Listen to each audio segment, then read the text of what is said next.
Hello everyone, सभी को नमस्कार, सभी को सत श्री अकाल, सभी को आदाब और सभी को जय हिंद। कैसे हैं आप लोग? तो हमारे साथ जुड़ चुके हैं Lakshmi, then we have Ankit, Dheeraj, Sandeep, Jenny Ghosh, Gagan, Vijay. सब लोगों को गुड मॉर्निंग। और यहाँ पर फटाफट से दो चीज कंफर्म कर दो गुरुजी, एक तो आवाज और दूसरा बैकग्राउंड। क्या दोनों चीज क्लियर है? If it is clear then we can move forward.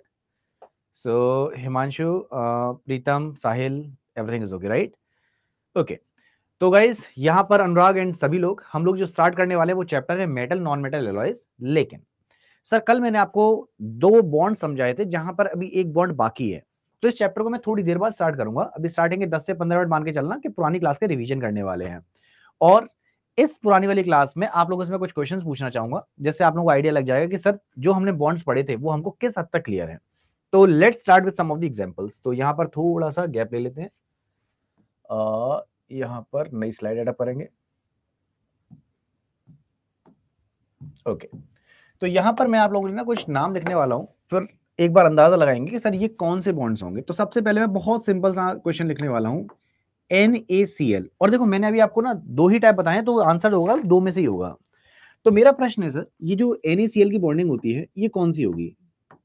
ये आयनिक आबंध वाली होगी, यानी कि आयनिक बॉन्डिंग होगी। अच्छा, आयनिक को ना इलेक्ट्रोवैलेंट बॉन्डिंग भी कहते हैं, ये सबको पता है, कल हमने डिस्कस किया था। या फिर ये कोवैलेंट यानी कि सह संयोजी आबंध होगा। क्या लगता है आपको? तो यहाँ पे सर आप लोग, कुछ लोग कह रहे कोऑर्डिनेट, बेटा कोऑर्डिनेट तो अभी मैंने डिस्कस ही नहीं किया, वो तो कोवैलेंट था, कोऑर्डिनेट तो अभी डिस्कस ही नहीं हुआ है। सर ये था आयनिक बॉन्ड, कैसे पता लगा था? बहुत बढ़िया, एक बार सर यहाँ पे एग्जांपल देख लेते हैं। तो कल हम लोगों ने ये समझा था, सोडियम है, तो सोडियम की वैलेंस इलेक्ट्रॉन कितना है? सोडियम के पास एक इलेक्ट्रॉन सबसे बाहर मौजूद है, और क्लोरीन के बाहर सबसे आगे 7 इलेक्ट्रॉन मौजूद है। तो इसमें क्या होता था सर? यहाँ पे सूरज भैया बिल्कुल सही कह रहे हो आप, कि सोडियम क्योंकि इसको इलेक्ट्रॉन दे रहा था तो ये बन जा रहा था Na+, और क्योंकि क्लोरीन ने यहाँ पर इलेक्ट्रॉन ले लिया था, यहाँ पर क्लोरीन का एक इलेक्ट्रॉन एडअप हो गया था, तो यहाँ पे क्लोरीन क्या बन गया था? Cl-। तभी तो यहाँ हो गए थे 8, और यहाँ पे -1, यहाँ पे जो बन गया था वो क्या बना था? 2,8, और ये बन गया था 2,8,8। ये बात हम लोगों ने समझाई थी, तो शायद डिटेल में जाने की जरूरत है नहीं। तो यहाँ पे सर एक इलेक्ट्रॉन दे रहा था, एक इलेक्ट्रॉन ले रहा था, तो यहाँ से क्या बन गया था? वो सादा नमक जो हम लोग खा रहे हैं, NaCl, यानी कि ये आयनिक बॉन्ड का एग्जाम्पल था। बिल्कुल सही। लेकिन सर यहीं पर अब मैं एग्जाम्पल लेना चाहूंगा ऑक्सीजन का। ये सर ये कौन सा बॉन्ड बनाएगा फिर? ये जो ऑक्सीजन है सर, ये सहसंयोजी आबंध बनाएगा, यानी कि सर कोवेलेंट बॉन्डिंग करेगा, या फिर ये आयनिक बॉन्डिंग करेगा? MgCl2 पे भी आ रहा हूं नामिका, उसी वाले पार्ट पर, क्योंकि ना ये पहले बेसिक वाले समझ लें, फिर MgCl2 पे भी आ जाएंगे। तो यहाँ पे बिल्कुल सही बेटा, यहाँ पे ना वो एक्चुअली अगर मैंने कल कोऑर्डिनेट बोले तो डेट इज कोवेलेंट बेटा, याद रखना कोऑर्डिनेट नहीं होगा सर। कोऑर्डिनेट तो अभी हमने समझा भी नहीं है, ये होगा बेटा कोवेलेंट, जिसको हम लोग सह संयोजी आबंध कह रहे थे। क्यों कह रहे थे? क्योंकि कोवेलेंट में क्या होता था? म्यूचुअल शेयरिंग होती थी सर। और म्यूचुअल शेयरिंग में क्या होता था सर? बराबर बराबर इलेक्ट्रॉन की शेयरिंग होती थी। एग्जाम्पल के तौर पे देखते हैं, देखिए सर यहां पर जैसे मैंने ऑक्सीजन की बात करी, अब ऑक्सीजन के सबसे बाहर वाले कक्ष में कितने इलेक्ट्रॉन्स होते हैं? तो ऑक्सीजन के सबसे बाहर होते हैं सर 8 इलेक्ट्रॉन्स, एक सॉरी 6 इलेक्ट्रॉन्स, 1 2 3 4 5 6, यही होता है। अब सर यहां पर अगर ये इलेक्ट्रॉन्स दे देगा तो स्टेबल तो रहेगा नहीं, तो ये क्या करेगा? ये दूसरे ऑक्सीजन के साथ शेयरिंग कर लेगा। ये देखो इसने करी शेयरिंग।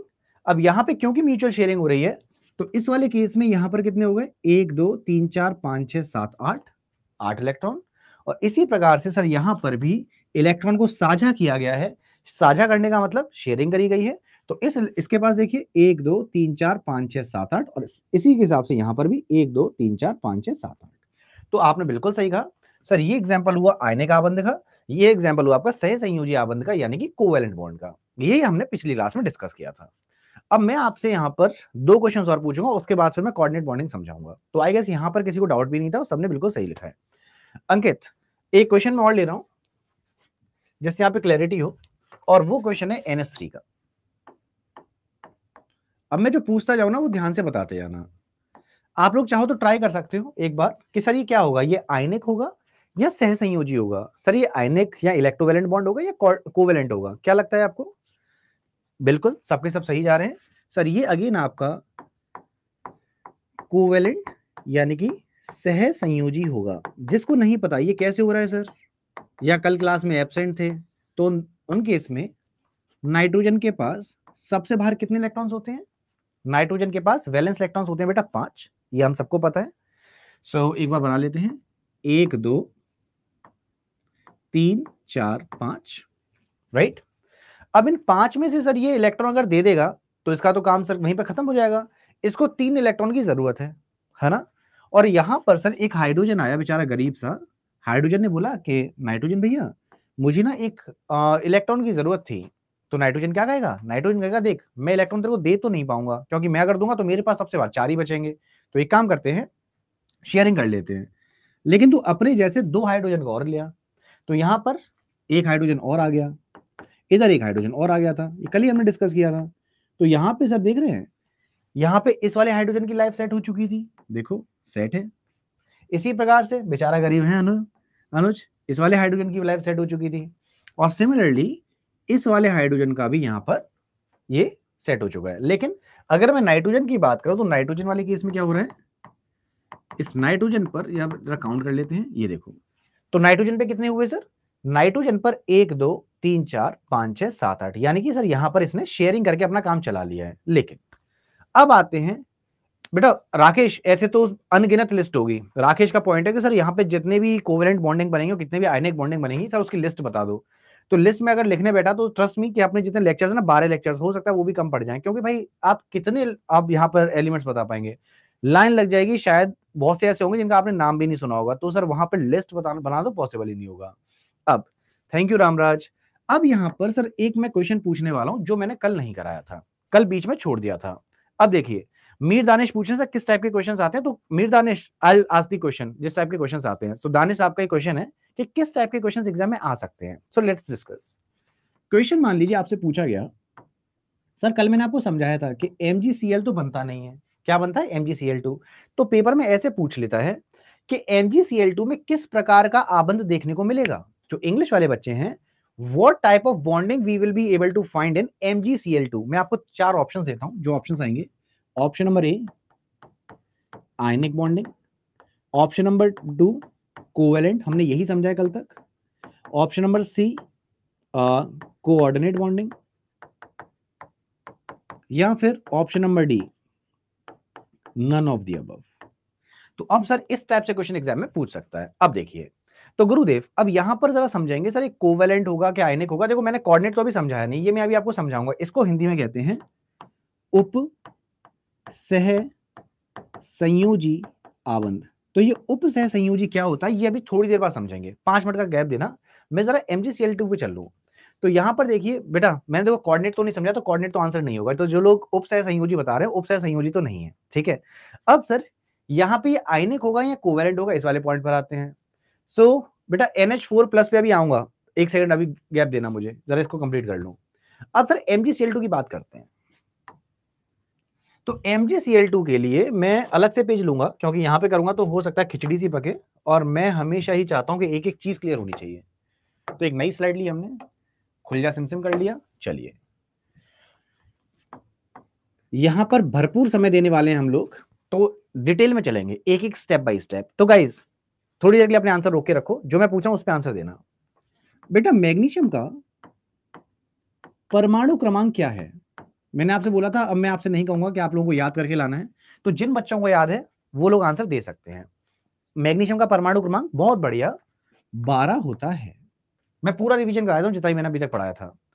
सर एक फॉर्मूला था जो मैंने आपको याद भी कराया था, फॉर्मूला था 2n², जिससे ये पता लगता था सबसे अंदर वाली शेल में कितने इलेक्ट्रॉन्स आएंगे। सबसे अंदर 2 आते हैं, फिर 8 आएगा, और उसके बाहर 2 आ जाएंगे। यहां तक सबको क्लियर था, राइट? मेरे ख्याल से यहां पे किसी को भी डाउट नहीं है। अविनाश, बुलबुल, मधुमिता, रामराज, यहां तक क्लियर है। अब देखिए सर 2 का मतलब ये हुआ कि जब मैग्नीशियम को स्टेबल होना है, तो मैग्नीशियम को स्टेबल होने के लिए क्या करना पड़ेगा? मैग्नीशियम को स्टेबल होने के लिए इन 2 इलेक्ट्रॉन्स को देना पड़ेगा, यानी इसको सर दान करना पड़ेगा। जो इंग्लिश वाले हैं गुरुजी, इसको डोनेट करना पड़ेगा। सिंपल सा फंडा है। अब यानी कि 2 इलेक्ट्रॉन जैसे ही जाएंगे इसकी लाइफ तो सेट हो जानी है। लेकिन 2 जाएंगे कहां सर? हेलो गुरिया आदा बेटा। अब यहां पर एक और हैं जो इनसे दोस्ती करेंगी, वो है क्लोरीन चाची। अब क्लोरीन चाची की जो परमाणु संख्या है यानी परमाणु क्रमांक है, इंग्लिश में बोलूंगा, इसका जो एटॉमिक नंबर है गुरुदेव, बताओ क्या होता है? सब जानते हैं, बहुत अच्छे से जानते हैं कि क्लोरीन का जो एटॉमिक नंबर है वो 17 होता है। तो इससे जो कॉन्फिगरेशन बनेगा ये 2n स्क्वायर वाला, तो ये बन गया 287। यानी कि क्लोरीन को सर यहां पर एक इलेक्ट्रॉन की जरूरत है। बिल्कुल सही। यहां पर अनुज बाबा इसको क्या चाहिए? इसको सर एक इलेक्ट्रॉन को ग्रहण करना है। जो इंग्लिश वाले हैं सर, इट विल एक्सेप्ट कितने इलेक्ट्रॉन्स? एक इलेक्ट्रॉन। तो लेकिन सर यहां पे काम कैसे चलेगा फिर? अब जो मैग्नीशियम है, मैग्नीशियम ने मान लो एक इलेक्ट्रॉन दे भी दिया, तो क्या मैग्नीशियम स्टेबल होगा? और केमिस्ट्री में क्या होता है, जब भी लेन देन होगा सर तो स्टेबल करके ही मानेगा। वो हमारी तरह काम नहीं करता कि ला थोड़ी सी मेहनत कर ली, अरे यार अब थक गए, अब कल पढ़ेंगे ना। अगर इसमें सब यहां तो बॉन्डिंग होगी नहीं, और अगर होगी तो पूरा काम खत्म करके निकलेंगे। कुल मिला के सर एक पीस को पकड़ा दिया, अब आराम से बैठे हुए हैं, चलो कोई और आएगा देखेंगे ना, पहले से फिक्स कर लेगा, देखो क्लोरीन तो मैं मुझसे दोस्ती करनी है तो अपनी एक और दोस्त को लेके आओ, तभी मैं तुम्हें पिज्जा पार्टी दूंगा, अकेले तुम्हें पार्टी नहीं दूंगा, चलो निकलो यहां से। तो क्लोरीन कह रही है अच्छा ऐसी बात है क्या, चलो तो एक काम करते हैं, मेरी दोस्त और है, मेरी सहेली है, उसको भी पिज्जा खिला देना, कि चलो ठीक है। अब दूसरी क्लोरीन है, दूसरी क्लोरीन का हिसाब किताब क्या है? सो दूसरी क्लोरीन पर आते हैं। सो यहां पर आर्या पूछ रहा है सर हमें कैसे पता लगेगा कि भाई कौन सी बॉन्डिंग है? तो आर्या साहब आप कल का पूरा लेक्चर देख लेना और आज के स्टार्टिंग के 15 मिनट देख लेना, तभी पता लग पाएगा कि वो सर कौन सी बॉन्डिंग होगी। मैं वही समझा रहा हूं बेटा। सो गुरुदेव क्या होगा, जो एक क्लोरीन है, एक क्लोरीन के पास सर आउटर मोस्ट शेल में यहां पर क्या है? एक इलेक्ट्रॉन। अब मान लीजिए ऐसा होगा नहीं, मान लीजिए मैं आपसे कहता MgCl का फॉर्मूला बन गया है भाई साहब, तैयार है। क्या ये फॉर्मूला सही है गुरुजी?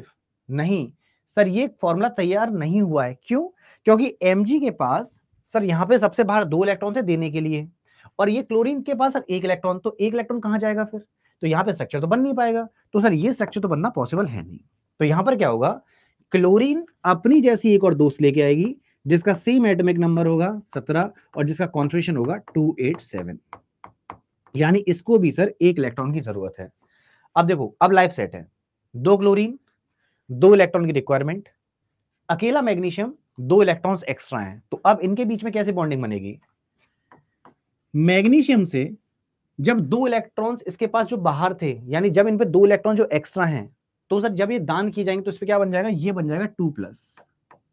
अब 2+ बना, 2 इलेक्ट्रॉन थे तो उसमें से 1 इलेक्ट्रॉन कहां जाएगा? 1 सेकेंड, 1 इलेक्ट्रॉन इसमें से जाएगा सर यहां पर एक, और 1 इलेक्ट्रॉन जाएगा यहां पर।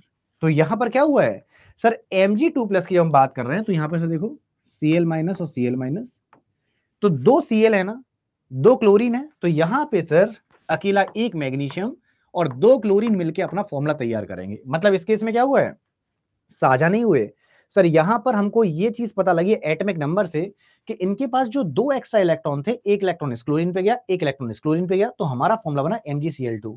यानी कि इलेक्ट्रॉन देने और लेने की बात हुई है।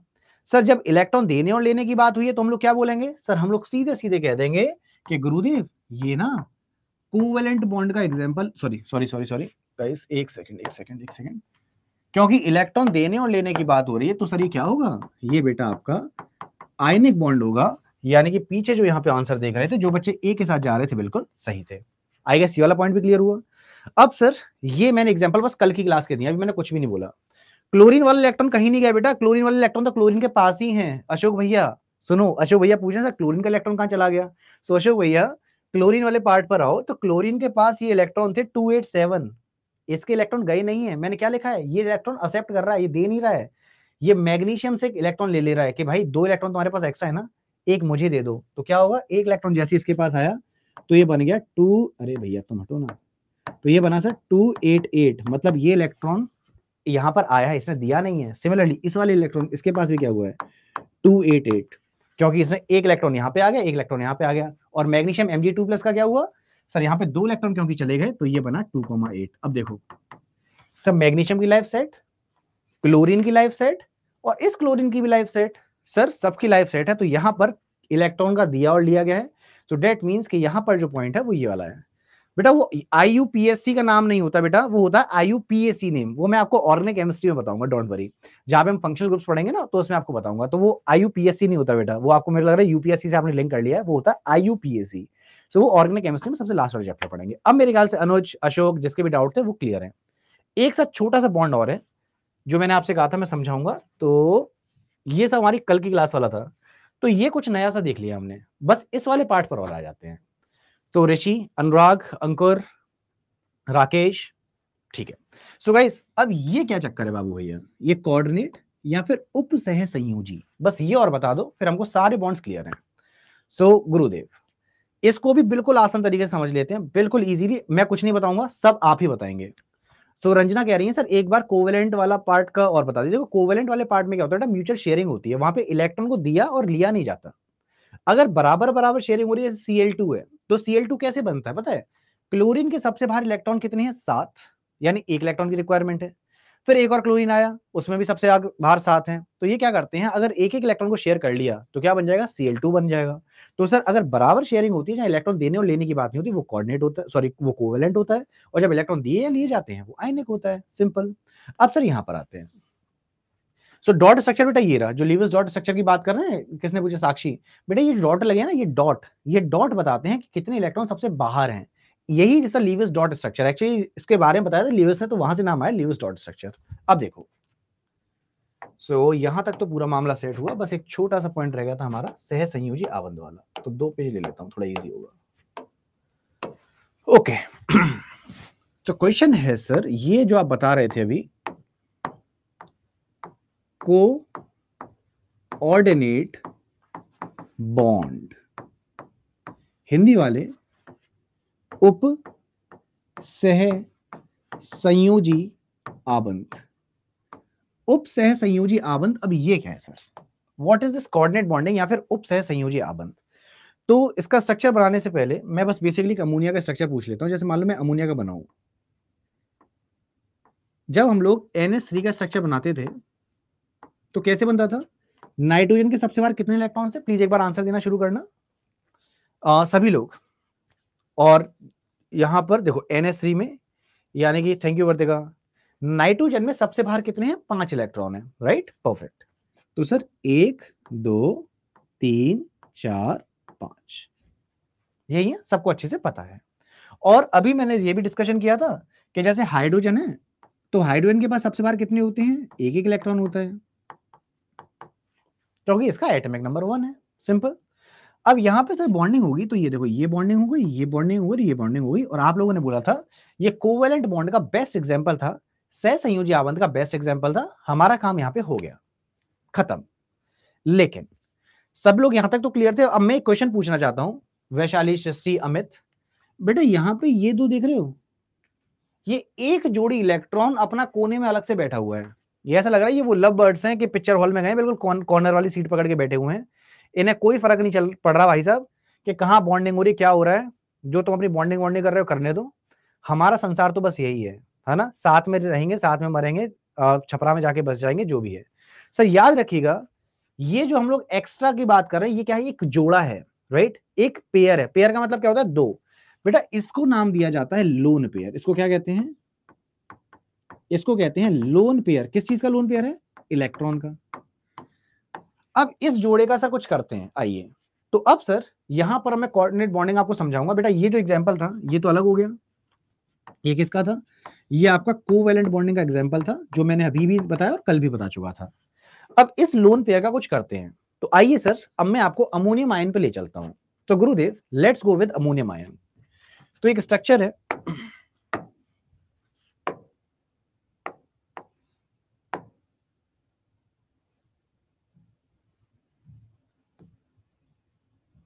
ओह शिट, एक सेकंड।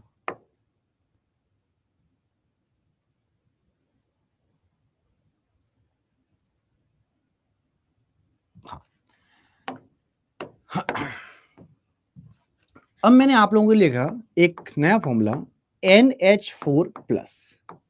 केवल ये एक स्ट्रक्चर है जो आपको थोड़ा सा अलग सा दिखेगा, क्योंकि सारे के सारे कॉन्सेप्ट इसी पे काम कर जाएंगे। अब देखिए, यहां पर एक जोड़ी जिसकी सर किसी से बॉन्डिंग नहीं हुई थी, उसकी बात कर रहे थे ना, दोनों में अंतर आ देते। मैं इसीलिए तो समझा रहा हूं, नहीं तो समझाता क्यों अगर सेम होता। तो कोऑर्डिनेट और कोवेलेंट में अंतर है बेटा। हमने अभी तक जो पढ़ा है वो केवल कोवेलेंट और आयनिक पढ़ा है। अब मैं आपको कोऑर्डिनेट समझाने वाला हूं। तो ये सर अब एग्जांपल आएगा कोऑर्डिनेट बॉन्डिंग का, यानी उप सह संयोजी आबंध। चलिए शुरुआत करते हैं। जैसा कि मैंने बोला कि मैं आपको बहुत समझा चुका हूं, बहुत दिन हो गए समझाते समझाते, अब आप ही से प्रश्न पूछने वाला हूं मैं। नाइट्रोजन का स्ट्रक्चर बना लेते हैं, आप लोगों ने भी आंसर दिया, फिर से दे सकते हो। नाइट्रोजन के सबसे बाहर कितने इलेक्ट्रॉन होते हैं, यानी वैलेंस इलेक्ट्रॉन कितने हैं, 5 होते हैं। परफेक्ट। सो 1 2 6 संजू पूरी की पूरी गैंग बिल्कुल सही है। सो 1 2 3 4 5, यहां तक हमको रट गया, सर दिमाग में सेट है, ठीक है। अब यहां पे सर हाइड्रोजन जो थे वो अभी तक हम लोगों ने 3 हाइड्रोजन देखे थे, लेकिन यहां पे तो सर आपको कुछ नई चीज दिख रही है, वो है ये। अब यहां पर ये क्या बाबू भैया, तो लेट्स सी। तो देखिए ये जो NH4 प्लस की मैं बात कर रहा हूं, इसमें जरा समझेंगे ये क्या नया कॉन्सेप्ट आ गया है। तो गुरुदेव है क्या, पहले तो मैं यहां पर 3 हाइड्रोजन लगा लेता हूं, तो यहां पे ऐसे कर लेते हैं, एक H3 और एक H प्लस, ऐसे समझ लेते हैं। ये दो अलग अलग चीजों को मैं इसको दो पार्ट में ब्रेक कर दे रहा हूं, थोड़ा सा इजी होगा। अब देखिए गाइस, यहां पर ये जो 3 हाइड्रोजन थे इसको तो आप सेट कर सकते हो, आपको अच्छे से पता है कहां पे करने थे। तो एक हाइड्रोजन सर यहां पर लग गया, एक हाइड्रोजन यहां लग गया था, और एक हाइड्रोजन यहां लग गया था, जो अभी तक हमने कल भी पढ़ा, आज भी पढ़ा, और 2 मिनट पहले भी पढ़ चुके हैं, यहां तक तो क्लियर था। लेकिन सर सवाल ये है, हाँ अभिषेक ये आपके एग्जाम के लिए है, ठीक है। अब सर यहां पर इस वाले पार्ट पर जरा चलते हैं कि ये जो पॉइंट है, ये जो कोऑर्डिनेट वाला पार्ट है, इसमें से देखेंगे अगर नितिश कल अगर मैंने कोऑर्डिनेट टर्म यूज कर दिया तो डेट इज कोवैलेंट, राइट। तो हो सकता है वो जो सह संयोजी आबंध है वो कोवैलेंट है, ठीक है। जो कल वाली क्लास में वो सब कोवैलेंट और आयनिक की था, कोऑर्डिनेट में आज समझा रहा हूं। ओके सो गाइस, अब यहां पर सुनो, ये जो H प्लस लिखा हुआ है, H प्लस, ये क्या कहता होगा, आपको क्या लगता है सर, ये H प्लस क्या दिखा रहा होगा, क्योंकि एक हाइड्रोजन यहां पे 3 में आपको ऑलरेडी लगा चुका हूं, तो एक H के ऊपर प्लस लगा हुआ है, जो क्या दिखा रहा है सर, ये दिखाना चाह रहा है कि यहां पे सर प्लस साइन आया, इसका मतलब यहां से इलेक्ट्रॉन निकल चुके हैं। इसका मतलब यहां पे सर इलेक्ट्रॉन जो था वो एक इलेक्ट्रॉन निकल गया है। लेकिन कितने इलेक्ट्रॉन निकले हैं सर, यहां पर ये देखिए, हाइड्रोजन के पास सर कितने इलेक्ट्रॉन्स होते हैं, हाइड्रोजन का जो परमाणु क्रमांक है वो हम लोग अच्छे से जानते हैं, हाइड्रोजन का एटॉमिक नंबर होता है 1, राइट। अब हाइड्रोजन का क्योंकि एटॉमिक नंबर 1 है, तो इसमें इलेक्ट्रॉन भी सर कितना होगा, 1 होगा, प्रोटॉन की संख्या भी 1 होगी। सर जमाने हो गए पढ़ते पढ़ते, 6-7 दिन से यही पढ़ रहे हैं, सबको क्लियर है वाली चीज, इसमें क्या ही डिटेल में जाऊं। अब सर हाइड्रोजन पे होता एक है, गरीब आदमी है, अब मान लीजिए गरीब आदमी है, चोरी चकारी करी जाती है, मान लो कि सर किसी अमीर के घर में कर रहे थे, समझ में भी आता है। यहां पर क्या हुआ, झोपड़ी में जाके चोरी कर ली।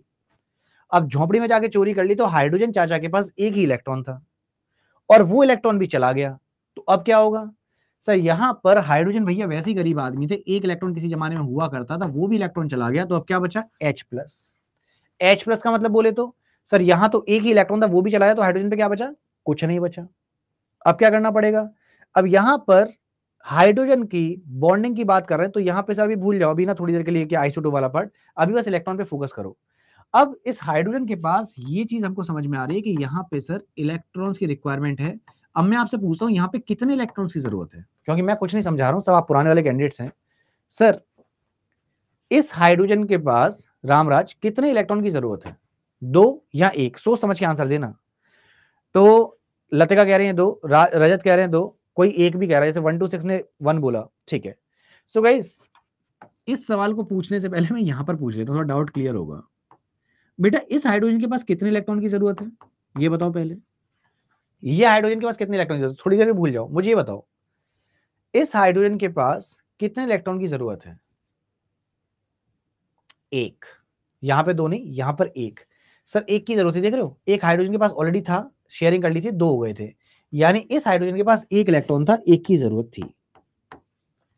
क्यों थी, क्योंकि 1 इसके पास पहले से ही था, और 1 प्लस 1 मिलकर इन दोनों ने क्या बना दिया था, 2 बना दिए थे, इसकी लाइफ सेट हो गई थी, इसका डुप्लेट कंप्लीट हो गया था। लेकिन H प्लस की बात करें तो H प्लस के पास तो सर 0 है, तो इसको सर कितने इलेक्ट्रॉन चाहिए होंगे, इसको 2 चाहिए होंगे, तभी तो सर इसके पूरे इलेक्ट्रॉन 2 हो पाएंगे, तभी तो इसकी लाइफ सेट हो पाएगी। यानी कि इस वाले केस में 2 इलेक्ट्रॉन की जरूरत है, और इस वाले केस में केवल 1 की जरूरत थी। इससे ज्यादा सिंपल तरीके से तो नहीं समझा सकते, मेरे ख्याल से वाला पॉइंट अब क्लियर हुआ। तो अब सर जब इसके पास इलेक्ट्रॉन की जरूरत है कितनी, वो भी 2, तो अब क्या करें, तो अब ये हाइड्रोजन, गरीब वाला हाइड्रोजन पहुंचेगा नाइट्रोजन के पास, अरे सुनो ना नाइट्रोजन, यार मुझे इलेक्ट्रॉन की जरूरत है, क्या 2 इलेक्ट्रॉन दे दोगे। आपको क्या लगता है क्या ये इलेक्ट्रॉन दे सकता है, सो भारती यहां तक तो क्लियर है। सो माय क्वेश्चन इज कि यहां पर क्वेश्चन ये है, हाइड्रोजन ने रिक्वेस्ट किया, इनके पास हाइड्रोजन पहुंचा, बोला कि नाइट्रोजन सुनो, मुझे यार 2 इलेक्ट्रॉन की जरूरत है, क्या इलेक्ट्रॉन दे दोगे? आपको क्या लगता है क्या ये इलेक्ट्रॉन दे पाएगा? क्योंकि किसी बच्चे ने क्लास के बीच में मुझसे पूछा था कि सर हमको कैसे पता लगे कि आयनिक है, कोवेलेंट है? अगर सर मान लीजिए ये ज्यादा बहुत बड़ा दान करता है, अगर इसने इन दोनों इलेक्ट्रॉन्स को उठा के पकड़ा दिया, इस जोड़े इलेक्ट्रॉन को पकड़ा दिया, तो इस नाइट्रोजन का क्या होगा? सर नाइट्रोजन की तो बैंड बच जाएगी, नाइट्रोजन की स्टेबिलिटी तो खत्म हो जाएगी, क्योंकि अगर ये चला गया तो इस नाइट्रोजन पे कितने इलेक्ट्रॉन बचे हैं? सर यहां पर 1 2 3 4 5 6 बचते। सर इसको इलेक्ट्रॉन देने से नाइट्रोजन की बैंड बच जाती और सर नाइट्रोजन वहीं के वहीं ध्वस्त। तो ऐसा तो हो नहीं सकता, मैंने आपको पहले बोला केमिस्ट्री में कभी भी कोई भी काम होगा तो अपना सर स्ट्रक्चर पूरा स्टेबल होकर ही काम बनेगा। ये नहीं आज तुझे पकड़ा देता हूं, कल मुझे उधार दे देना, ऑन द स्पॉट फैसला होता है। तो यहां पे सर अगर ये इलेक्ट्रॉन दे देता तो उसकी बैंड बच जाती। अब सर ये शेयरिंग कर पाएगा क्या? अब जरा सोचो कि सर इस वाले केस में शेयरिंग कैसे हो रही है। इस वाले केस में देखो, अभी तक हमने जो समझा था शेयरिंग में क्या होता था, म्यूचुअल शेयरिंग होती थी कि भाई साहब तू 1 इलेक्ट्रॉन देगा, मैं भी तुझे 1 इलेक्ट्रॉन दूंगा, बराबर बराबर साझा कर लेते हैं, एक तरह से जॉइंट अकाउंट बन गया था बीवी हस्बैंड वाइफ वाला। अब सर यहां पर साझा करने का कॉन्सेप्ट थोड़ा सा अलग है। यहां पर ऐसे समझ लेना, यहां पे साझा करने में सामने वाले से बराबर शेयरिंग तो नहीं हो पा रही है, लेकिन हाँ ये ऐसा हो गया जैसे एक बड़े से घर में अंकल रहते हैं, उसको उन्होंने क्या बोला, नौकर से बोला कि भाई तुझे पैसे तो नहीं दूंगा, तू मेरे ही घर में रह ले, काम धंधा करना, तुझे सुबह शाम दोपहर तीनों टाइम का खाना दूंगा, रहने के लिए सब कुछ दूंगा, लेकिन पैसा नहीं मिलेगा कि तू बाहर लेके भाग जाए। तो ऐसे ही सर इसने क्या किया है, H+ को इसने यहां पर इलेक्ट्रॉन्स को शेयर किया है, लेकिन इस तरीके से कि H+ से इसको कुछ नहीं मिला, क्योंकि H+ के पास तो कुछ था ही नहीं। तो यहां पे जो तीर बनाते हैं, ये तीर ये दिखाता है कि इलेक्ट्रॉन यहां से निकाल के पकड़ा नहीं दिया है, इसने बोला कि इलेक्ट्रॉन है, मैं तेरे साथ साझा कर रहा हूं, भले ही तेरे पास ना हो, ये तेरे पास मौजूद है। और इस वाले केस में क्या होता है कि इस हाइड्रोजन को भी लग रहा है कि इसकी लाइफ सेट है, नाइट्रोजन ने अलग से पकड़ाया भी नहीं है कि सर इसकी स्टेबिलिटी चली जाए। और इस वाले केस में आप देखो सबके साथ देखना क्या क्या हो रहा है। इस हाइड्रोजन के पास सर यहाँ पे शेयरिंग सी कर ली, तो यहाँ पे सर 2 इलेक्ट्रॉन हो गए, इसकी लाइफ सेट हो गई, देख रहे हो। इन हाइड्रोजन की पहले सी लाइफ सेट थी 1 2, इस हाइड्रोजन की 1 2 1 2, इसकी भी लाइफ सेट है। और सिमिलरली यहाँ पर इलेक्ट्रॉन यहाँ पे छोड़ा ही नहीं है ललित, यहाँ अच्छा ये H+ वाला वो किसी के पास भी हो सकता है, उसके पास है ही नहीं इलेक्ट्रॉन, राइट। सो इस वाले केस में यहाँ पर ये पूरा का पूरा जो स्ट्रक्चर है हर कोई स्टेबल हो चुका है। नाइट्रोजन देखो 1 2 3 4 5 6 7 8। तो आज के बाद सर कभी भी देखो सर, जो ये एक जोड़ी आप इलेक्ट्रॉन देख रहे हो, जहां पे हम लोग लोन पेयर की बात कर रहे थे, तो इस टाइप की जो बॉन्डिंग होती है उसको उपसह संयोजी या फिर कोऑर्डिनेट बॉन्डिंग कहते हैं। तो अब मेरे ख्याल से अब आपको कभी डाउट नहीं होगा कि कोवेलेंट में, कोऑर्डिनेट में और आयनिक में अंतर क्या है। तो बहुत ही सिंपल सा लॉजिक है। अब मैं आपको एक बार कंक्लूड कर देता हूं पूरा जितना भी मैंने पढ़ाया। सो गाइस अब मैं चैन की सांस ले सकता हूं, क्योंकि जितना बेस क्लियर करने थे ना वो वाले पार्ट में समझा चुका हूं। अब तो सारी चीजें कि हाँ हल्का फुल्का समझाना है और चीजों को याद करवा देना है। क्योंकि ना केमिस्ट्री जो हमारी बचपन से वीक रही है ना, वो किसके कारण पता है? जो हम लोग 5वीं तक या फिर 6वीं तक, या मान लो सबको छोड़ो 8वीं तक जो हमने चीजें रटी थी, हमने 9 10th में भी केमिस्ट्री उसी हिसाब से रट ली कि अच्छा ये बॉन्ड होता है, अरे ये आबंध होता है, इसको रटो रटो रटो रटो, सर यहाँ पे ऐसा ऐसा, इसको रटो रटो। रटना था ही नहीं, सब जगह बस हमने लॉजिक क्लियर करने थे। रटना क्या था? Top 30 atomic numbers. अगर टॉप 30 एटॉमिक नंबर तक हमको क्लियर था तो हमारी सर वहां पे पूरा का पॉइंट क्लियर है, right. So top 30 atomic number तक जितने याद कर लिया है उसकी केमिस्ट्री बहुत सिंपल हो जाएगी। जिसने नहीं याद किया है या नहीं भी करना है तो सर उस वाले पार्ट में तो फिर जैसा रटते हुए आ रहे थे वैसे ही रटना पड़ेगा, ठीक है। चलो तो अब सर हमारा जो नया चैप्टर है वो चैप्टर है हमारा मेटल्स एंड नॉन मेटल्स और एलॉयज, यानी धातु, अधातु और उपधातु। अच्छा हाँ एक बॉन्ड और है गया, sorry guys, sorry sorry sorry, अभी हमारे पास टाइम है, 2 मिनट और लूंगा मैं। एक बॉन्ड और है सर हमारे पास, हाइड्रोजन बॉन्ड, वो थोड़ा सा अलग से है, बेसिकली वो 3 ही पार्ट से आता है, लेकिन एक टॉपिक और डिस्कस करना है मुझे, वो रह गया है हाइड्रोजन बॉन्ड।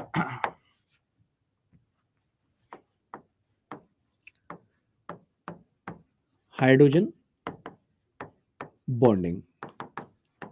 इस हाइड्रोजन बॉन्डिंग को समझाने से पहले आप लोगों को ना एक चीज और थी जो मैंने आपको समझाई थी, वो थी विद्युत ऋणात्मकता। इंग्लिश में एक टर्म था इलेक्ट्रोनेगेटिविटी। अगर आप भूल गए तो नो इश्यूज, मैं आपको जरा याद दिला दूं। सर होता क्या था जब पीरियोडिक टेबल हम बनाते थे, तो देखो स्टार्टिंग में अब आपने याद तो कर ही लिया है, तो 10 तक एक बार बता दो यार क्या क्या थे। सबसे पहले आता था हाइड्रोजन, याद है? 30 तक तो याद है, तो मैं 10 तक ही पूछ रहा हूं केवल। हाइड्रोजन, फिर हीलियम, उसके बाद lithium, beryllium, boron, carbon, nitrogen, oxygen, fluorine और नियोन। यहां तक सबको याद था ना, राइट? परफेक्ट। सो यहां पर आप लोगों को इतनी चीज भी पता थी कि सर जब मैं दाईं से सॉरी बाईं से दाईं की तरफ जाता था, यानी कि जब मैं लेफ्ट से राइट की तरफ जाता था तो यहां पे सर अधातु आ जाते थे, यानी कि नॉन मेटल्स आते थे, राइट। अब यहां पे सर देखो, फ्लोरीन क्लोरीन ये सब क्या थे, ये सारे के सारे आपके अधातु थे, यानी कि ये सारे के सारे आपके नॉन मेटल्स हुआ करते थे। तो सर जो नॉन मेटल्स है वो क्या करते थे, ये इलेक्ट्रॉन्स को अपनी तरफ आकर्षित करते थे, यानी इलेक्ट्रॉन्स को क्या करते थे, अपनी तरफ खींचने की कोशिश करते थे। और सर इनके जब साइज की बात करें तो लिथियम का देखो ऐसा था,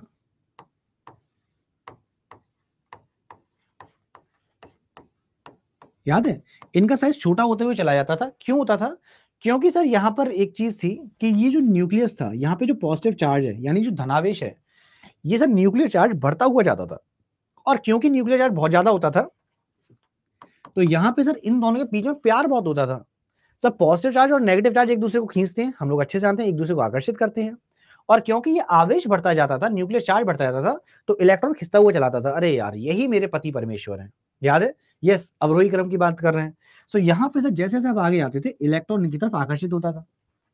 तो एक शब्द मैंने आपको बताया था विद्युत ऋणात्मकता, इंग्लिश में कहते थे इलेक्ट्रोनेगेटिविटी। 3 लेक्चर्स पहले की बात है।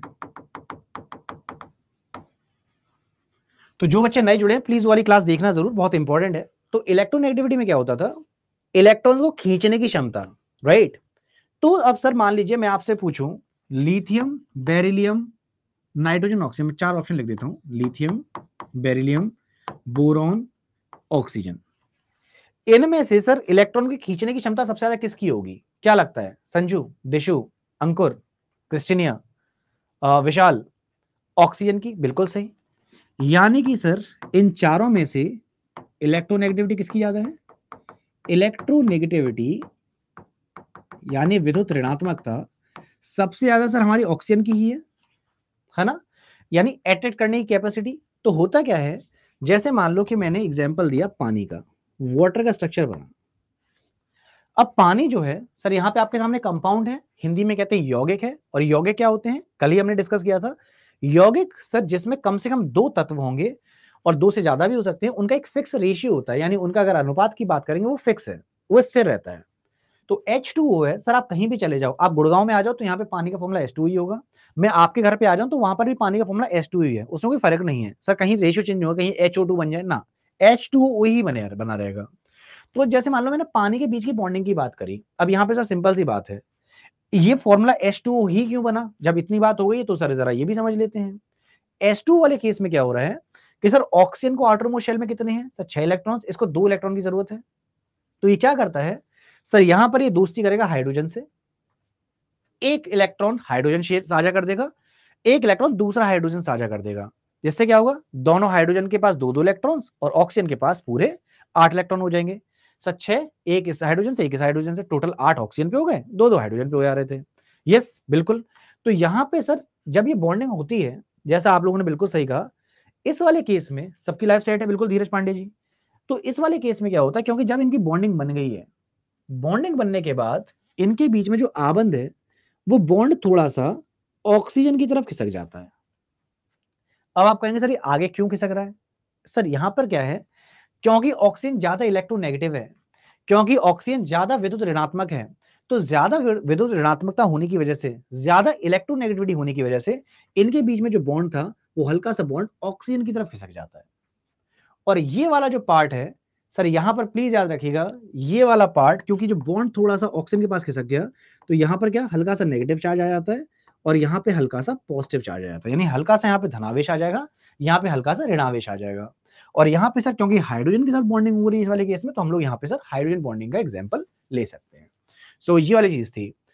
ये सोनू बेटा आपकी क्लास है, डोंट वरी। चलो अब सर यहाँ पर इतना वाला पार्ट हुआ, अब यहाँ पे आगे बढ़ते हैं क्योंकि मुझे मेटल्स नॉन मेटल्स वाले पार्ट पे समझाना है। सो कहाँ गया, मैं कुछ समझा रहा था, हाँ चलो यहीं से स्टार्टिंग कर लेता हूँ। तो अब सर जब मेटल नॉन मेटल कर रहे हैं तो यहाँ पे थोड़ा सा यहीं पे समझ लेते हैं। आपके सामने इतने सारे एग्जांपल्स लिखे हैं, ठीक है। तो यहाँ पे सर मुझे कैसे पता लगा कि लिथियम या बेरिलियम ये मेरे मेटल हैं, मुझे कौन बता रहा है इसके बारे में, क्या आप लोग मुझे बता सकते हैं? सो माय क्वेश्चन इज, वहां पे केवल हाइड्रोजन वाला पार्ट, स्पेशली आर्गोश, अगर मैं हाइड्रोजन की बात करूं तो I can discuss about hydrogen bonding, that's it, very simple. क्योंकि वहां पे हाइड्रोजन का हम डिस्कशन कर रहे थे। तो बेसिकली वो 3 टाइप की बॉन्डिंग्स ही हैं जो हमने पढ़ी है ना, आयनिक, कोवेलेंट और कोऑर्डिनेट। ये बस मैंने इसलिए समझाया हाइड्रोजन बॉन्डिंग वाला पार्ट, क्योंकि ना यहाँ पे जो पॉजिटिव या नेगेटिव चार्ज एग्जाम में इलेक्ट्रोनेगेटिविटी से क्वेश्चन पूछ लेता है, तो इसलिए समझाना जरूरी था। सो मेरा क्वेश्चन है कि लिथियम, बेरिलियम सब मेटल क्यों है, कैसे पता लगा? तो यहां पर ये मेटल इसलिए थे क्योंकि इलेक्ट्रॉन को दान कर रहे थे। ये बात हम सबको बहुत अच्छे से पता है, राइट? अब यानी ये मेटल कैरेक्टर शो करेंगे। अब होता क्या है, देखिए, ये जो धातु होते हैं, धातुओं के और अधातुओं के अपने अपने गुण हैं। जैसे ऑक्सीजन की मैंने बात करी, ऑक्सीजन आपने क्या बोला सर? ऑक्सीजन अधातु है, यानी कि नॉन मेटल है। तो मेटल और नॉन मेटल में कुछ तो अंतर होगा। अब वो क्या क्या अंतर है, एग्जाम में कैसे कैसे क्वेश्चंस आते हैं, अब हम उस वाले पार्ट पर आते हैं। तो देखिए, मेटल जो है ये क्या है सर? जैसे कि बोला गया, मेटल्स आपके इलेक्ट्रॉन को दान करते हैं, यानी जो इंग्लिश वाले हैं सर, इलेक्ट्रॉन्स को क्या करेंगे? डोनेट करेंगे। और ये जो नॉन मेटल्स हैं, ये इलेक्ट्रॉन्स को ग्रहण करते हैं, यानी कि इलेक्ट्रॉन्स को एक्सेप्ट करते हैं। ये हम सबको बहुत अच्छे से क्लियर हो गया सर, यहां पे दोबारा नहीं बताऊंगा तो भी चलेगा। लेकिन यहां पे भी एक पॉइंट है कि सर जो धातुएं होती है ना, वो चमकदार होती हैं, मेटल्स आर लस्ट्रस। लेकिन जो नॉन मेटल्स हैं वो चमकदार नहीं होते, दे आर नॉन लस्ट्रस, यानी उनका शाइनिंग सरफेस नहीं होता। लेकिन सर ये केमिस्ट्री है, अपवादों की तो इसमें लहर लगी हुई है। सर आप एक पॉइंट रखेंगे, उसके बाद एक एक्सेप्शन तैयार हो जाएगा, फिर एक पॉइंट बताएंगे, फिर एक एक्सेप्शन तैयार हो जाएगा। तो आप लोगों ने 10वीं में पढ़ा होगा, तो अपवादों की पूरी लहर थी। तो उतनी लहर हमको अब यहाँ पे 10वीं वाले हिसाब से तो नहीं जाना है, मतलब सॉरी, ये 12th वाले हिसाब से तो नहीं जाना है कि बहुत ज्यादा एक्सेप्शन याद करने, लेकिन कुछ एक्सेप्शन 10th के लेवल पे हमको याद करने पड़ेंगे। तो जो मैंने पॉइंट रखा कि सर जो अधातु है ना, जो नॉन मेटल्स हैं, वो चमकदार नहीं होती, यानी दे आर नॉन लस्ट्रस।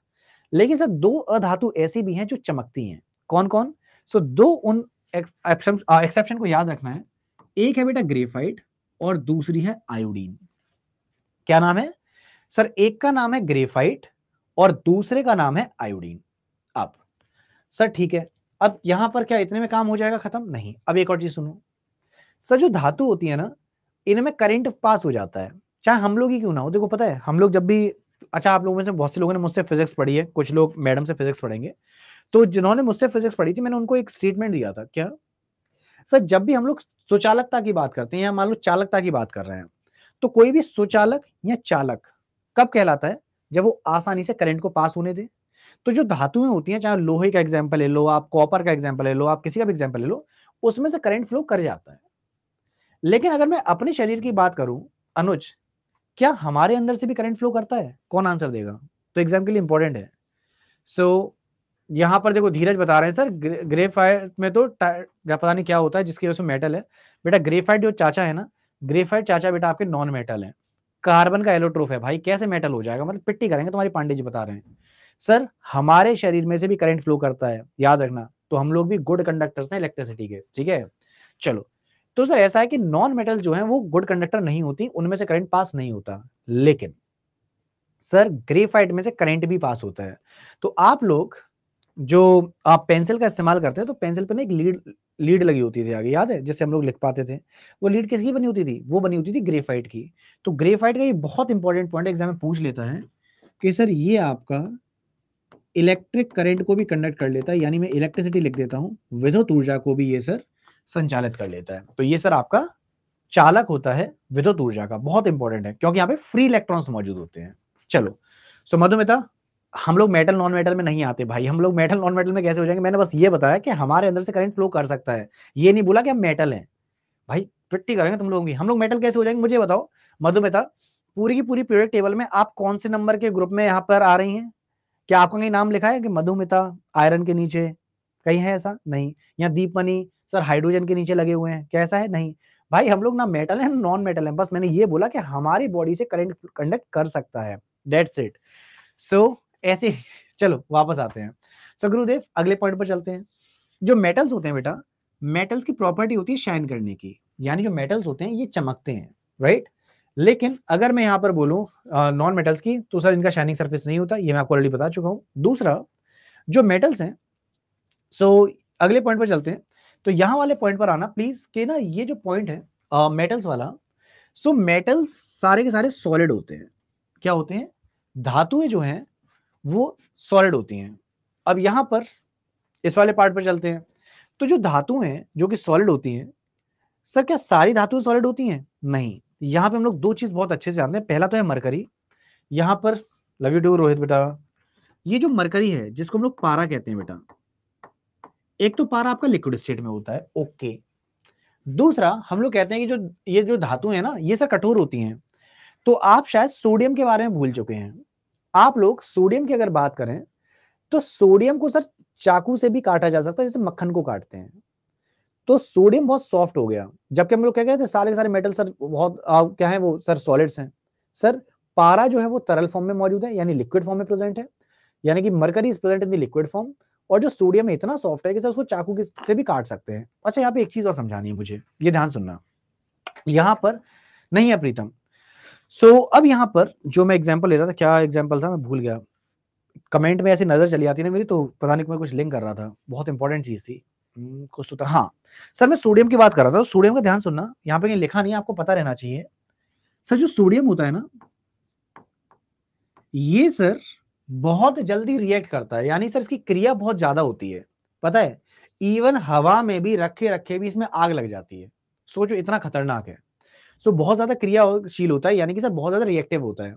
तो इतना ज्यादा रिएक्टिव होता है तो उसके लिए क्या करना पड़ता है, याद रखना सर, इस सोडियम को रखा जाता है मिट्टी के तेल में, किसमें, केरोसिन ऑयल में। ये एग्जाम का पूछा हुआ सवाल है। तो जितने भी सब चीजें आती जाएंगी मैं बताता जाऊंगा, प्लीज ध्यान सुनते जाना, राइट।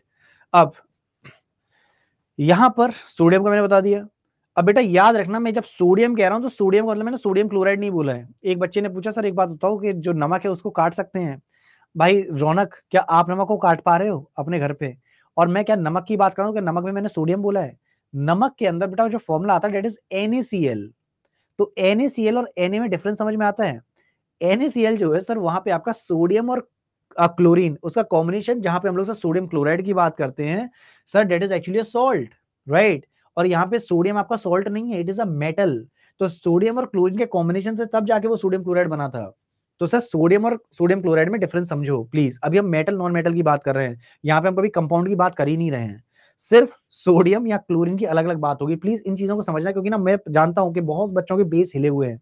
सो गाइज प्लीज अपने बेस को स्ट्रॉन्ग करके रखो, जो मैं बोल रहा हूं वो ध्यानपूर्वक सुनना। अभी मैंने सिर्फ सोडियम बोला है, क्योंकि अगर आप सोडियम क्लोराइड बोलते हैं तो वहां पर हमने एक केमिकल फॉर्मूला का जन्म दिया जहां पे सोडियम और क्लोरीन का कॉम्बिनेशन है। And please remember sir, elements की सब कैटेगरीज होती हैं, उसके अंदर मेटल नॉन मेटल मेटलॉइड्स आ जाते हैं। और जब ये मेटल्स या नॉन मेटल्स के हम लोग कॉम्बिनेशन की बात करते हैं, जैसे H2 हो गया, जैसे पानी हो गया, फॉर्मूला क्या है H2O। तो H2O में ऐसा नहीं हो कि हमने हाइड्रोजन वाला जो पार्ट था उसको समझ रहे हैं तो सर हम बोल देंगे ये H2O की प्रॉपर्टी ना, हाइड्रोजन की प्रॉपर्टी है, तो हम नहीं कह सकते सर वो H2O की प्रॉपर्टी होगी। क्यों? क्योंकि उसमें ऑक्सीजन भी एडअप है, राइट। तो डेट इज कंपाउंड। तो अभी हम कंपाउंड का डिस्कशन नहीं कर रहे हैं, सो डोंट वरी। परसों हम लोग डिस्कस करेंगे एसिड बेस एंड सॉल्ट्स, उसमें आपका NaCl वाला पार्ट आएगा। So this is very very important. चलो सर आगे बढ़ते हैं, कोई इशू नहीं है, इट्स ओके, क्योंकि देखो क्लियर करना है, इसलिए मैं बीच बीच में जो जरूरी कमेंट्स है वो ले रहा हूँ कि सब बच्चों के डाउट्स क्लियर हो जाए। ओके, तो सर जो सोडियम है क्योंकि बहुत ज्यादा रिएक्टिव है, तो इसको हम क्या करते हैं मिट्टी के तेल में रख देते हैं कि सर ऐसा ना हो कि आग लग जाए। इंपॉर्टेंट एग्जाम में पूछ लेता है। और जो नॉन मेटल्स होते हैं ये ज्यादातर सॉफ्ट ही होते हैं, राइट। सो ये ज्यादातर सॉफ्ट ही होंगे, मुलायम ही होंगे। मरकरी जो है सर, जैसे कि मैं बता चुका हूं कि ये लिक्विड रहता है रूम टेम्परेचर पर। लेकिन सर जो नॉन मेटल्स हैं अगर ये सॉफ्ट होते हैं तो क्या सभी लोग सॉफ्ट होते हैं ना? अब यहाँ पे जो आप लोग अभी एग्जांपल ले रहे थे डायमंड वाला, अब डायमंड वाले पार्ट पर अगर आप जाएंगे तो डायमंड का सिंपल सा लॉजिक है। डायमंड क्या है सर? डायमंड आपका एक नॉन मेटल है। नॉन मेटल है कैसे सर? इसलिए क्योंकि हम लोग जानते हैं कार्बन के बारे में। कार्बन का क्वेश्चन आप लोगों ने मुझसे 4 दिन पहले ही पूछा था, फिर मैंने आपको पिछले 3 दिन से लगातार बताता आ रहा हूं कि सर कार्बन जो है वो एक नॉन मेटल है, राइट। वो सर मेटलॉइड की जैसी प्रॉपर्टी भी रखता है, लेकिन ज्यादातर जो प्रॉपर्टीज मैच करती हैं वो अधातु वाली करती हैं, यानी कि नॉन मेटल वाली करती हैं। तो कार्बन जो है सर, ये हम लोग अलग से चैप्टर ही पढ़ेंगे, पता है इतना इंपॉर्टेंट है कि पूरा चैप्टर इसका अलग से बताने वाला हूं। सो कार्बन के 3 एलोट्रॉप्स हैं। अब 3 एलोट्रॉप्स क्या क्या है? हाइड्रोजन, हाइड्रोजन के अलावा सर यहाँ पर क्या प्रेजेंट हो गया? सॉरी सॉरी सॉरी, कार्बन के अंदर 3 इलेक्ट्रॉन्स कौन कौन से हो गए? सब पहला एक डायमंड, डायमंड के अलावा सर आपका ग्रेफाइट, और ग्रेफाइट के अलावा आपका आ जाता है सर यहाँ पे फुलरीन। तो फुलरीन का आपका ग्रेफाइट और ये डायमंड, ये तीनों के तीनों कार्बन के एलोट्रॉप्स हैं, यानी कि मैं यहाँ पे नॉन मेटल की बात कर रहा हूं। तो यहाँ पर याद रखना कि वैसे तो नॉन मेटल जो है वो सॉफ्ट होते हैं, लेकिन डायमंड जो है सर ये हार्ड होता है। यानी डायमंड चाचा कैसे हैं? डायमंड चाचा कठोर है बेटा। अब कितने कठोर है वो आपको कार्बन वाले पार्ट में डिटेल में बताऊंगा। सो याद रखना, फ्लोरीन नहीं बेटा, गुड़िया अगेन मुझे लग रहा भाई यहाँ पे तो थोड़ा सा स्लो मोड पे जाऊंगा। गुड़िया एक सेकंड सुनो, अलग से पेज ले लेता हूं मैं। बेटा मैंने ये बोला जो कार्बन है इनके जो एलोट्रोप्स हैं, अब आप कहेंगे सर हम समझ गए, क्यों लिख रहे हो? बेटा लिखना इसलिए जरूरी है क्योंकि कुछ बच्चों को लिखना पड़ता है। सो गाइस सुनो, कार्बन का जो पहला एलोट्रोप था वो मैंने बोल दिया सर ग्रेफाइट। दूसरा एलोट्रोप मैंने बोला डायमंड, जो अलग से चैप्टर में बताऊंगा, ये मुझे लिखना नहीं था लेकिन किसी बच्चे ने ना गलत लिख दिया इसलिए मैं समझा रहा हूं। किसी बच्चे ने यहाँ पे फ्लोरीन बोल दिया था, बेटा याद रखना फ्लोरीन अलग है और फुलरीन अलग है। मैं जो यहाँ पे बोला हूं वो बेटा है फुलरीन। क्या बोला मैंने? फ्लोरीन नहीं बोला, प्लीज दिमाग में सेट कर लो। Fluorine is different thing. Fluorine आपका अलग नॉन मेटल हो गया सर, क्लोरीन फ्लोरीन राइट वो अलग था, यहाँ पे फुलरीन होगा। प्लीज प्लीज प्लीज गलती मत करना, please, it's a humble request. इसके बारे में से डिटेल में बताऊंगा कार्बन चैप्टर में, लेकिन अभी के लिए याद रख लो इट्स नॉट फ्लोरीन, फ्लोरीन बेटा it's fluorine. I guess it is clear. वापस आता हूँ, यस जो हेलोजेंस में आता है लगप्पा का, लगप्पा बिल्कुल सही। चलो सर ओके बढ़िया कूल, वापस आते हैं नेक्स्ट। अब तो जो मेटल्स होते हैं ना ये डक्टाइल होते हैं, हिंदी वाले हैं सर। जो धातु होती है ना, धातु होती है तन्य। अब एलोट्रोप्स क्या होते हैं बेटा, ये कार्बन में बताऊंगा क्योंकि अभी मैंने बताया तो मुझे पता है खिचड़ी पकेगी, तो स्लो मोड पे जाते हैं। अब आप सोच लो कि सर फुलरीन फ्लोरीन में अगर डिफरेंस क्लियर नहीं है तो सर वो चैप्टर आएगा कार्बन वाले पार्ट में, उसमें कार्बन में एलोट्रोप्स की डिटेल में डिस्कस करने हैं, तो स्टार्टिंग ही वहीं से होगी, so don't worry. Allotropes carbon पे जाएंगे, अभी के लिए भूल जाओ कुछ है, अभी के लिए आप पहले मेटल नॉन मेटल समझ लो, वही अच्छा है। चलो सो अब सर यहाँ पे आ जाते हैं। सो मैं क्या बोल रहा था, हाँ सर जो मेटल्स हैं सर ये डक्टाइल होते हैं। डक्टाइल बोले तो डक्टाइल्स का मतलब है सर ये आपके जो धातु होते हैं ना ये तन्य होते हैं। अब तन्य का मतलब क्या हुआ? एग्जाम्पल सर हुआ क्या, जैसे मैंने गोल्ड का एग्जांपल लिया, पता है अगर आपने एक सोना लिया, 1 ग्राम सोना, तो पता है उस 1 ग्राम सोने को खींच के आप ऐसा लंबा लंबा लंबा खींचते खींचते तारों का सर 2 से 3 किलोमीटर के आसपास की तार बना सकते हैं। जस्ट थिंक, मैंने बहुत ज्यादा सोने की बात नहीं, सिर्फ 1 ग्राम सोने की बात कर रहा हूं। यानी 1 ग्राम सोने को आप खींच के पतले पतले धागे के रूप में सर किलोमीटर तक ले जा सकते हैं, इतना तन्य होता है। ये सब मेटल्स की एक्चुअली प्रॉपर्टी है। तो धातु क्या होती है? धातु एक्चुअली तन्य होती है। और एग्जाम में पूछ भी लेता है सबसे ज्यादा डक्टाइल कौन सा है, तो बेस्ट एग्जांपल यहाँ पे होगा सर सोना, यानी gold, right. Okay next. So अब यहाँ पर कोई नहीं कृष्णा, इट्स ओके, इसमें आपकी गलती नहीं बेटा, वो सबके साथ ऐसे ही होता है क्योंकि सास भी हुआ था। सो सर डक्टाइल मटेरियल के इलांगेशन स्ट्रेन 5% से ज्यादा, जस्ट सेकंड 1 2 से कुछ पूछना चाह रहे हैं, यप करेक्ट। सो अब सर आगे बढ़ते हैं। अब जो नॉन मेटल्स हैं सर ये नॉन डक्टाइल होते हैं, ये गैर लचीले हैं, ये ज्यादा लचीले होते नहीं है। और जो सर मेटल्स होते हैं ना इनको पीट पीट के ये सोनरस होते हैं, इनमें से ना सर आवाज भी उत्पन्न होती है, ध्वनि, जैसे कि करी होगी। तो एक बहुत कॉमन चीज है जो उस टाइम पे होती थी, अब I don't know present time में है कि नहीं। सो कोई है क्या? जिन लोगों ने सर सरकारी स्कूल तैयारी पढ़ाई करी होगी, वहां पे जब छुट्टी होती थी या सर पीरियड खत्म होता था तो वहां पे एक सर राउंड शेप में एक बैल होती थी जिसको पीटा जाता था, टन टन टन, याद आ रहा है कुछ?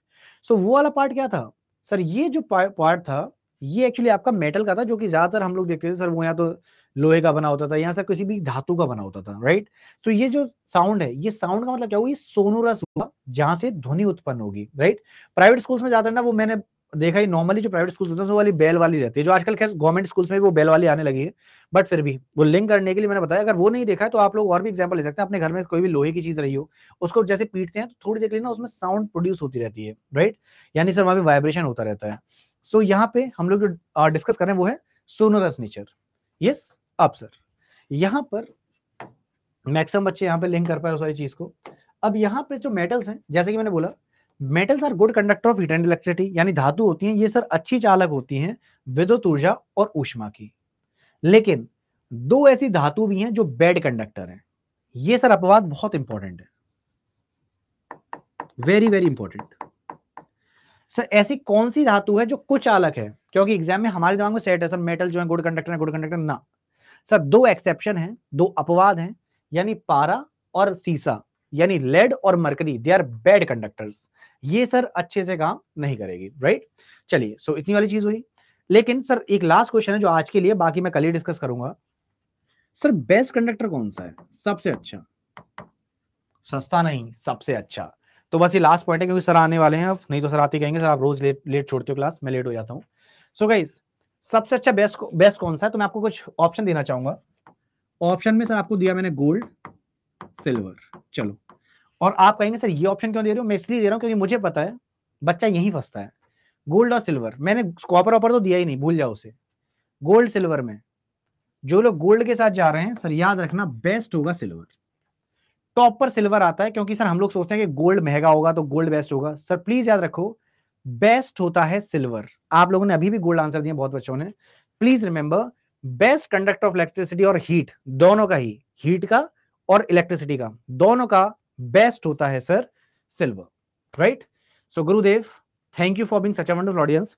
आप लोगों के साथ पता है टाइम नहीं पता लगता, सीरियसली ना, बैच में मजा आ जाता है। सो अब सर यहाँ पर ना देखो, जिसको क्वालिटी का इशू आ रहा है वो एक्चुअली आपके एंड से ना इंटरनेट का इशू होगा बेटा, इसलिए शायद आ रहा है, क्योंकि ना बाकी बच्चों को वो क्लियर शो हो रहा है। तो गाइस इसी टॉपिक को मैं कल कंटिन्यू करूंगा और ऐसे हम लोग स्लो मोड में ही जाएंगे, डोंट वरी। मैंने टीम से रिक्वेस्ट कर लिया, मुझे 4 से 5 लेक्चर एक्स्ट्रा मिल जाएंगे जितना मुझे रिक्वायरमेंट है। तो 4 लेक्चर के आसपास के लिए प्रॉमिस कर दिया गया है। सो जहां पर आपकी केमिस्ट्री एंडिंग हो रही है तो मान के चला मैं 4 लेक्चर एक्स्ट्रा लूंगा, जिससे मैं धीरे धीरे करके सब चीजों को कवर अप करूँ। सो आई वांट कि ना एक एक थोड़ी थोड़ी सी चीजें डिस्कस कर लें। और आप लोगों के अगर किसी का डाउट है, वैसे तो मैं आज कमेंट सब पे नजर बनाए रखा था, अगर किसी का भी कमेंट रह गया है यानी किसी का डाउट रह गया है, प्लीज टेलीग्राम चैनल पर अपने डाउट्स पुटअप कर लेना, शर्माना